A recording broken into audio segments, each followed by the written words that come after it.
मंच पे आसीन सभी अतिथिगण और सामने बैठे हुए साथियों, मैं पिछले 3 साल में शायद चौथी 5वीं दफे यहाँ आया हूँ।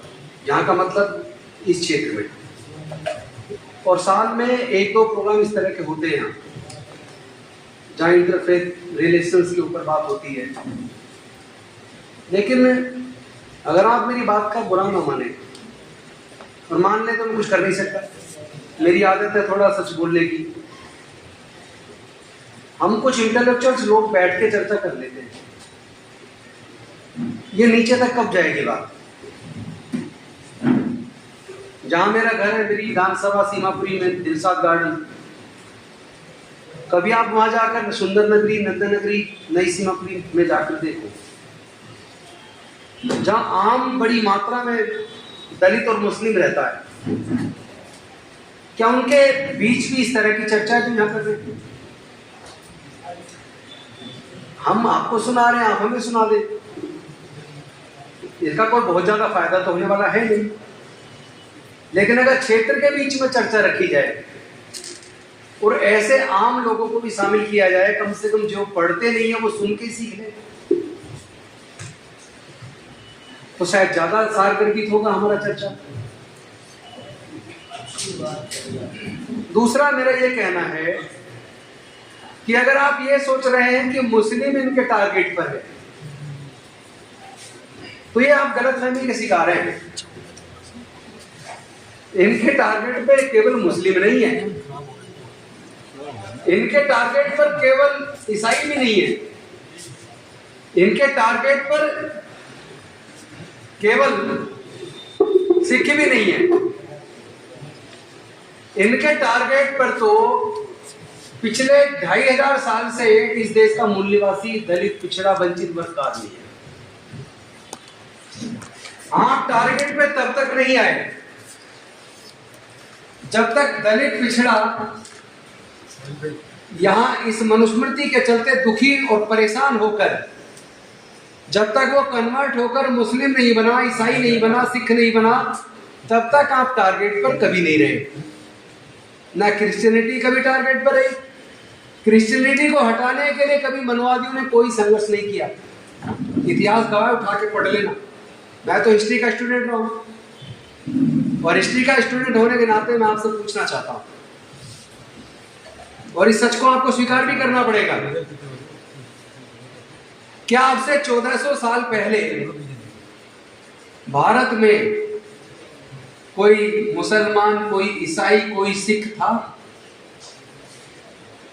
पूर्व सांसद साहब भी बैठे, इतिहास भी समझते हैं, या जो इतिहास के स्टूडेंट बैठे हो, प्रोफेसर बैठे, वो बता दें, क्या भारत में अब से 1400 साल पहले कोई एक व्यक्ति भी मुस्लिम, ईसाई या सिख था? सिख धर्म की तो स्थापना ही अभी 550 साल पहले हुई है। ईसाई पहली शताब्दी से, चलिए पहली शताब्दी से थे, उससे पहले तो नहीं था। लेकिन जो थे, क्या वो विदेश से आए या यहीं के लोग बने? डच आए, फ्रेंच आए, ब्रिटिशर्स आए, वो आए यहाँ, उन्होंने अपना कॉलोनी बसाई, कॉलोनियल रूल रहा और बाद में चले गए। लेकिन अगर कोई क्रिश्चियन बना तो वो तो भारत का ही मूल निवासी बना ना। एक्सेप्शन हो सकता है, 0.1% एक्सेप्शन हो सकता है, लेकिन बाकी तो सारे भारत के ही मूल निवासी थे जो कन्वर्ट हुए। जो जब इस्लाम आया 7वीं शताब्दी के आसपास, उसके बाद तुर्क आए और मुगल आए और लोग भी आए, लेकिन वो आए और आके शासन किया और कुछ समय बाद चले भी गए। बहुत कम लोग उनमें से ऐसे होंगे जो यहाँ बस गए। अगर आज 20 करोड़ मुस्लिम भारत में है, तो यकीन मानिए उनके इतिहास को पढ़ोगे तो ज्यादातर दलित, आदिवासी और पिछड़े वर्ग के लोग मिलेंगे। आदिवासी भी वही मिलेंगे और मुस्लिम भी वही मिलेंगे। फर्क सिर्फ इतना है, वहां कोली थे, मांसारी हो गए, वहां खटीक थे, वहां कुरैशी हो गए, वहां तेली थे, वहां मलिक हो गए, वहां बड़ई थे, तो सिपाही हो गए। लेकिन अल्टीमेटली तो भारत के ही लोग, मूल निवासी लोग ही तो परिवर्तन किए, और किए इसलिए क्योंकि मनुस्मृति में, भारत में मनुस्मृति, कभी आप पढ़ लेना, आप में बहुत विद्वान बैठे जो ने पढ़ा होगा, मनुस्मृति और वेद कहते हैं ब्राह्मण के आगे सारे नीच। यानी उनकी उस व्यवस्था में उनके धार्मिक ग्रंथ ब्राह्मण के आगे क्षत्रिय वैश्य शूद्र को भी नीच ही कहते हैं, और महिला को भी नीच कहते हैं। अभी तो नहीं कहेंगे वो, चूंकि अब राजनीति दूसरे तरह की है, लेकिन जब आप उस पुस्तक को खोल के पढ़ के सुनाओगे तो उसमें एक ही की सुप्रीमेसी है, वो है ब्राह्मण। ब्राह्मण की सुप्रीमेसी है केवल। और उन्होंने हजारों साल तक भारत की महिलाओं को, भारत के दलितों, आदिवासियों को, पिछड़ों को, अगर उस भाषा में कहूं, मनुस्मृति की भाषा में, तो भारत की महिलाएं, भारत के शूद्र और भारत के अछूत, उनको तो कभी उन्होंने इंसानियत का दर्जा ही नहीं दिया। उनको पढ़ने लिखने पर, ज्ञान पर धार्मिक बंदिश लगा के रखी। उनके व्यापार करने पर, संपत्ति रखने पर धार्मिक बंदिश लगा के रखी। तो असली जो लड़ाई है वो किसके बीच रही? आप जो चर्चा कर रहे हो 50, 60, 70, 80 साल के बीच की कर रहे हो। मैं जो चर्चा कर रहा हूं वो 2.5 साल के बीच की कर रहा हूं। क्योंकि जब 2.5 साल के इतिहास को पढ़ोगे तो आप बताइए, क्या जो अपना आप को सुप्रीम ही कहते हैं, जो ब्राह्मण कहता है हम सुप्रीम है, मनुस्मृति में हम सुप्रीम है, क्या ब्राह्मणों ने कभी अंग्रेजों का विरोध किया? अंग्रेजों के शासन के खिलाफ आजादी के आंदोलन में कहीं आपको आरएसएस, हिंदू महासभा, उससे जुड़े संगठन कभी नजर आए? कभी नहीं मिलेंगे। कभी उन्होंने क्या मुगलों का विरोध किया? उन्होंने ना मुगलों का विरोध किया, उन्होंने ना कभी अंग्रेजों का विरोध किया। लड़ाई विचारधारा की है, उन्हें सत्ता से तकलीफ नहीं है। अंग्रेजों से भी तकलीफ हुई तो कब हुई? जो इतिहास पढ़ते हैं उन्होंने राजा नंद कुमार का केस पढ़ा होगा। राजा नंद कुमार एक ब्राह्मण को हत्या के केस में फांसी की सजा दे दी।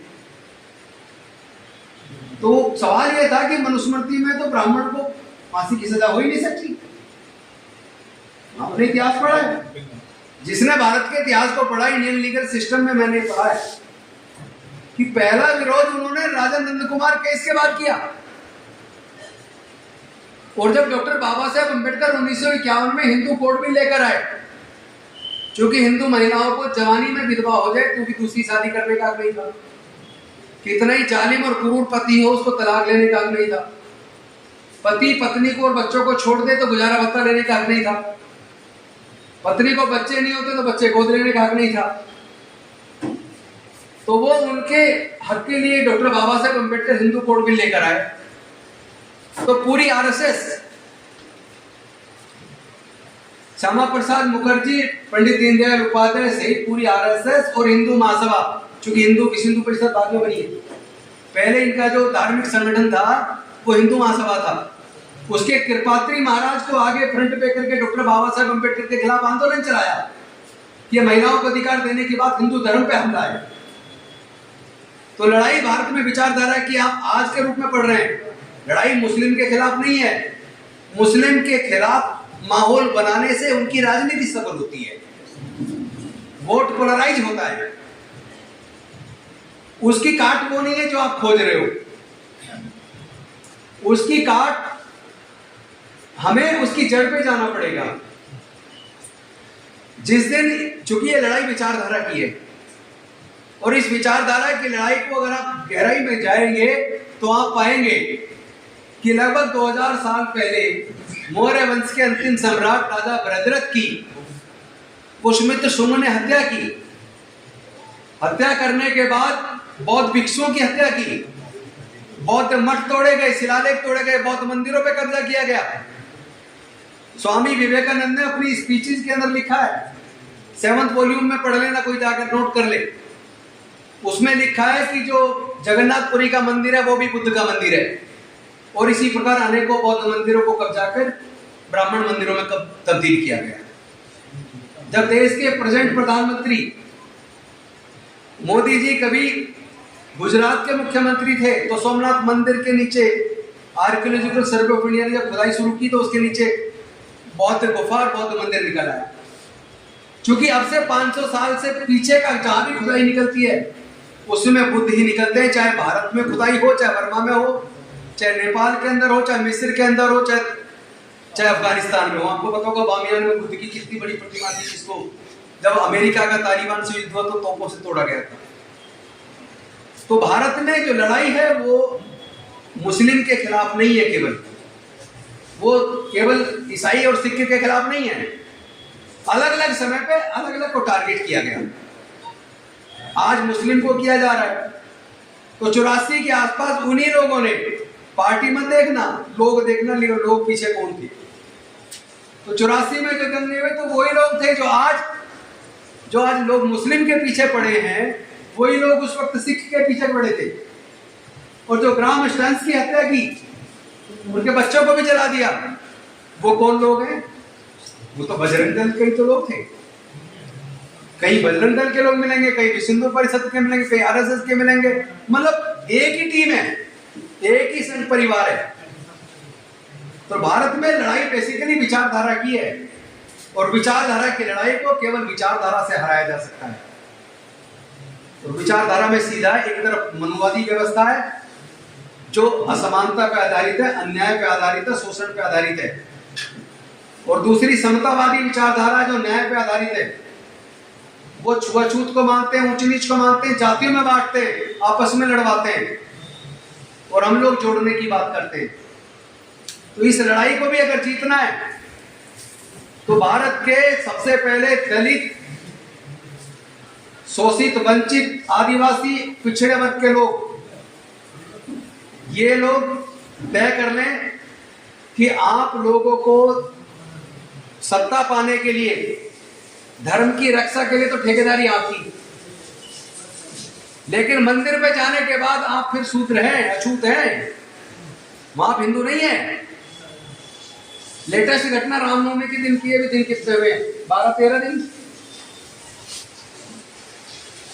राजस्थान सरकार के अंदर विधानसभा में विपक्ष के नेता जो दलित समाज से आते हैं, कांग्रेस के नेता हैं, विपक्ष के नेता दलित समाज से, रामनवमी के दिन वो राजस्थान में राम मंदिर में चले गए, और जैसे ही वो वहां से निकले तो वहां भाजपा का पूर्व विधायक गंगाजल छिड़क के कह रहा है कि मंदिर को इस दलित ने आके अपवित्र कर दिया था, इसलिए मैं गंगाजल छिड़क के इसको पवित्र कर रहा हूं। तो भाई तुम लोग इसी लाइन को पकड़ लो ना, इसी लाइन को पकड़ लो। हमला केवल आपके ऊपर थोड़ी ना हो रहा है, आज आपके ऊपर है, कभी सिख के ऊपर है, कभी ईसाई के ऊपर है, और जब तुम तीनों के ऊपर नहीं होता तो फिर दलित है ही। दलित को तो परमानेंट ही हमला है, 2-2,500 साल से कोई नया नहीं है। तो इस लड़ाई को जीतना है तो इनको सबको एकजुट होना पड़ेगा। क्योंकि मैंने इस पे सर्वे किया कि देश के अंदर जितने दंगे हुए, दंगों में जो लोग मारे गए वो कौन सी जाति और धर्म के थे? दंगे के अंदर जो लोग जेल गए या जिनकी प्रॉपर्टी चली वो किस जाति और किस धर्म के थे? तो मेरे सर्वे में यह निकल कर आया, दंगे में मरने वाले भी, दंगे में मारने वाले भी, और दंगे में बर्बाद होने वाले भी SC, ST, OBC और माइनॉरिटी वर्ग के लोग हैं। जो जेल जा रहे हैं वो भी यही जा रहे हैं, लेकिन दंगे करवाने में दिमाग जिसका चलता है उस पर कभी कोई मुकदमा दर्ज नहीं होता, बल्कि वो दंगे करवाने वाले लोग तो मंत्री बन के बैठे हैं, आज बीजेपी की सरकार में मंत्री बने बैठे हैं।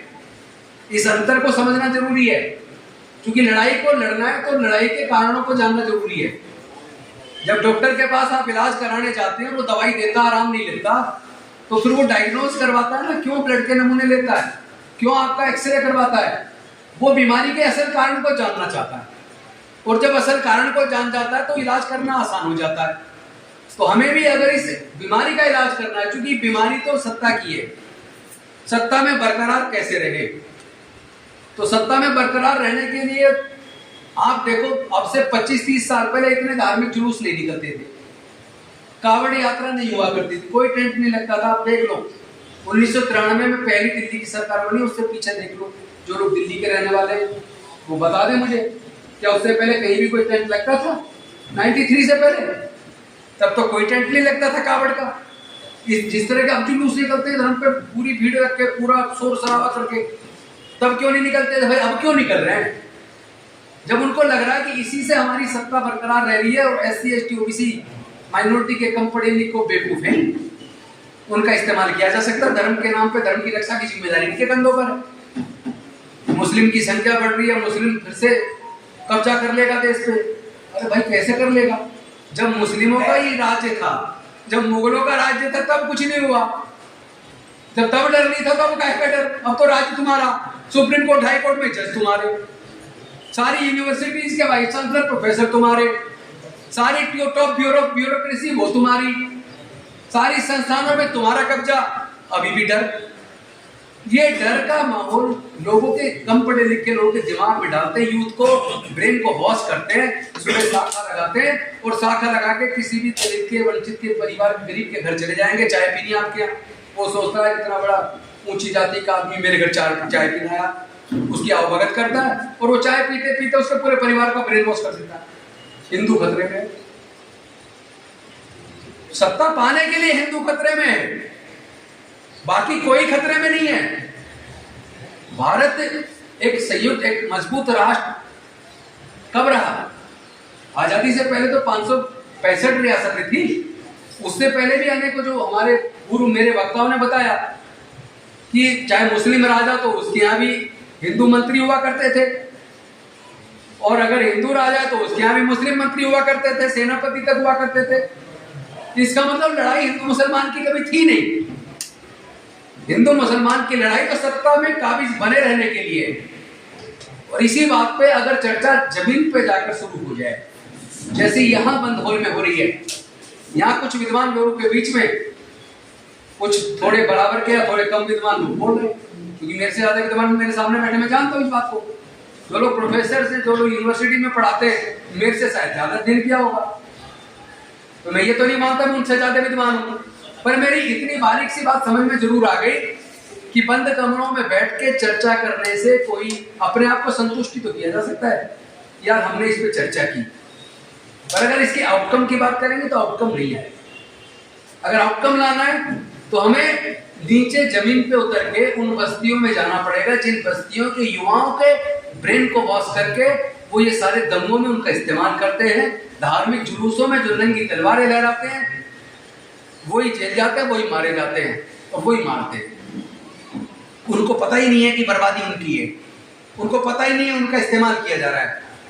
तो हमें आपको मिलके आदिवासियों को, दलितों को, पिछड़ों को, और उसमें फिर चूंकि पिछड़े दलित केवल शेड्यूल कास्ट में नहीं है लोग, केवल शेड्यूल ट्राइब में नहीं है, केवल ओबीसी में नहीं है, सिखों में भी पिछड़े, ईसाइयों में भी पिछड़े और मुस्लिम में भी पिछड़े। तो जो पिछड़ गया, जो गरीब है, जो वंचित है, उनके दिमाग पे ज्यादा जल्दी आसानी से कंट्रोल किया जा सकता है। हमें उनको जोड़ के उनके बीच में चर्चाएं करनी पड़ेगी, हमें तय करना पड़ेगा कि उनका इस्तेमाल ना हो पाए। उसके लिए हमें आपस में टीम बना के निचले स्तर तक कॉलोनियों के बीच में चर्चाएं रखनी पड़ेगी। मैं गारंटी के साथ कहता हूं तो इनके सर में दर्द पैदा हो जाएगा। ये लड़ाई औजार हथियार की नहीं है, और ये भूल जाओ 20 करोड़ तो छोड़ो, एक आदमी को नहीं भेज सकते बाहर। कोई दूसरा देश भारत के किसी एक भी नागरिक को कैसे स्वीकार कर लेगा मुझे बता दो आप। नहीं कर सकता, कोई नहीं करेगा, कोई किसी को भेज भी नहीं सकता।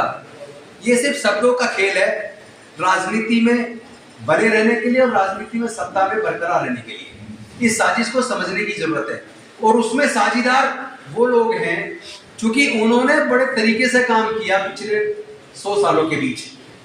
आज सारी संवैधानिक संस्थाओं पर उनका कब्जा है।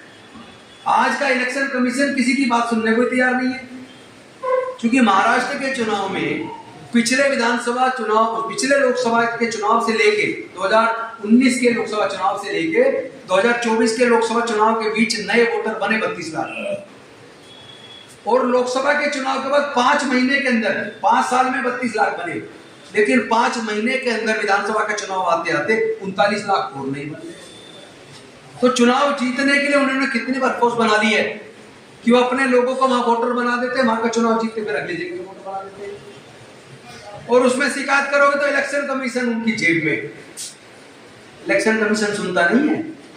तुलसी गवार्ड जो वहां है ना, इन्वेस्टिगेटिंग एजेंसी की चीफ है अमेरिका के अंदर, वो कह रही है कि ईवीएम के खिलाफ हमने मजबूत सबूत हमारे पास है कि ईवीएम में घोटाला होता है।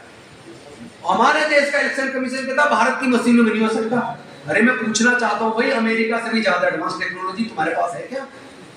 किस आधार पर तुम कह सकते हो कि अमेरिका में होता होगा, इंडिया में नहीं हो सकता?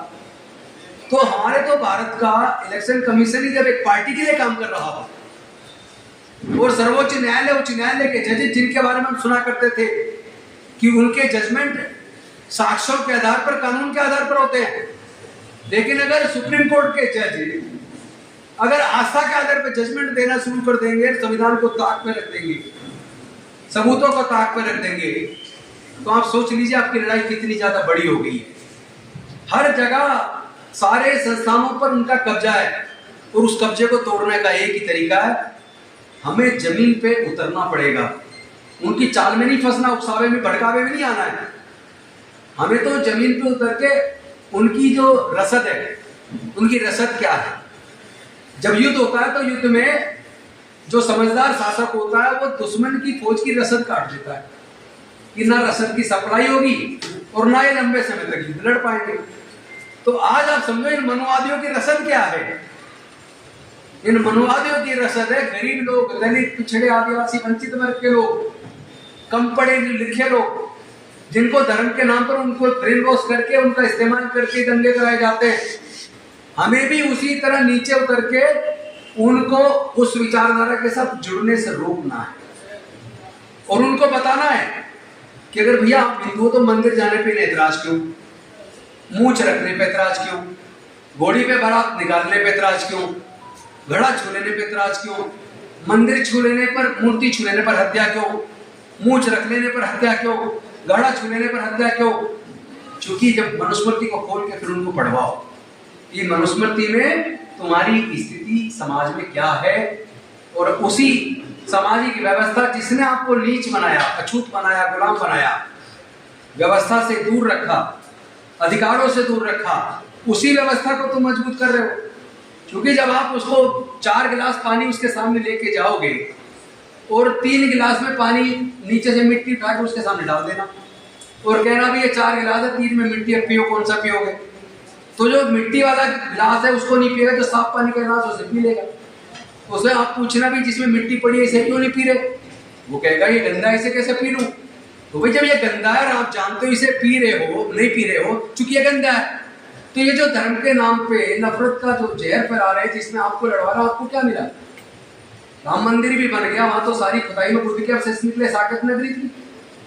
आप ये बताइए जब इसका वो बना, कमेटी बनी, उसमें आप दलित वर्ग, पिछड़े वर्ग के लोग कहाँ हैं, आदिवासी वर्ग के लोग कहाँ हैं? उनको क्या मिला? या जितने इन मंदिरों में चढ़ावा चढ़ता है, उस चढ़ावे में से आपके हिस्से में क्या आया? देश के संसाधनों में, जल जंगल जमीन में आपके हिस्से में क्या है? सत्ता के अंदर भी जो ऊपर की जो क्रीम है, जहां पे पावर होती है असली, उस पावर में आपका हिस्सा कहाँ है? जब आप नीचे जमीन पे जाकर उनके बीच में बैठ के चर्चा करेंगे तो निश्चित तौर पर उनको समझ आएगी, कि आप गंदा पानी इसलिए नहीं पी रहे हो क्योंकि आपको पता है इसमें मिट्टी डली है।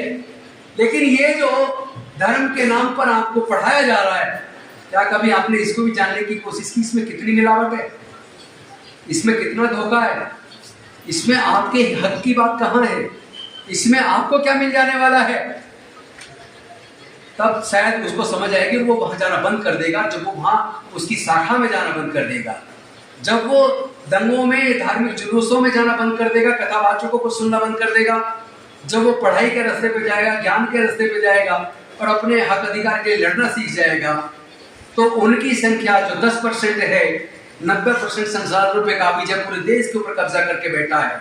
जब उस 90% को समझ आएगा कि तुम्हारी हकमारी किसने की है, तो वो 90% उस 10% का साथ छोड़ देगा, और उस दिन ये जो बिखरा समाज है ये एक ताकत के रूप में बन जाएगा, और फिर जब ताकत के रूप में बन जाएगा तो सत्ता भी आपकी होगी, और ये जो नफरत का माहौल है इसे चुटकी बजाते आप खत्म करने में कामयाब हो जाएंगे। इन्हीं शब्दों के साथ मैं अपनी वाणी को विराम देता हूँ। आपने मुझे बोलने का मौका दिया, बहुत बहुत धन्यवाद, शुक्रिया।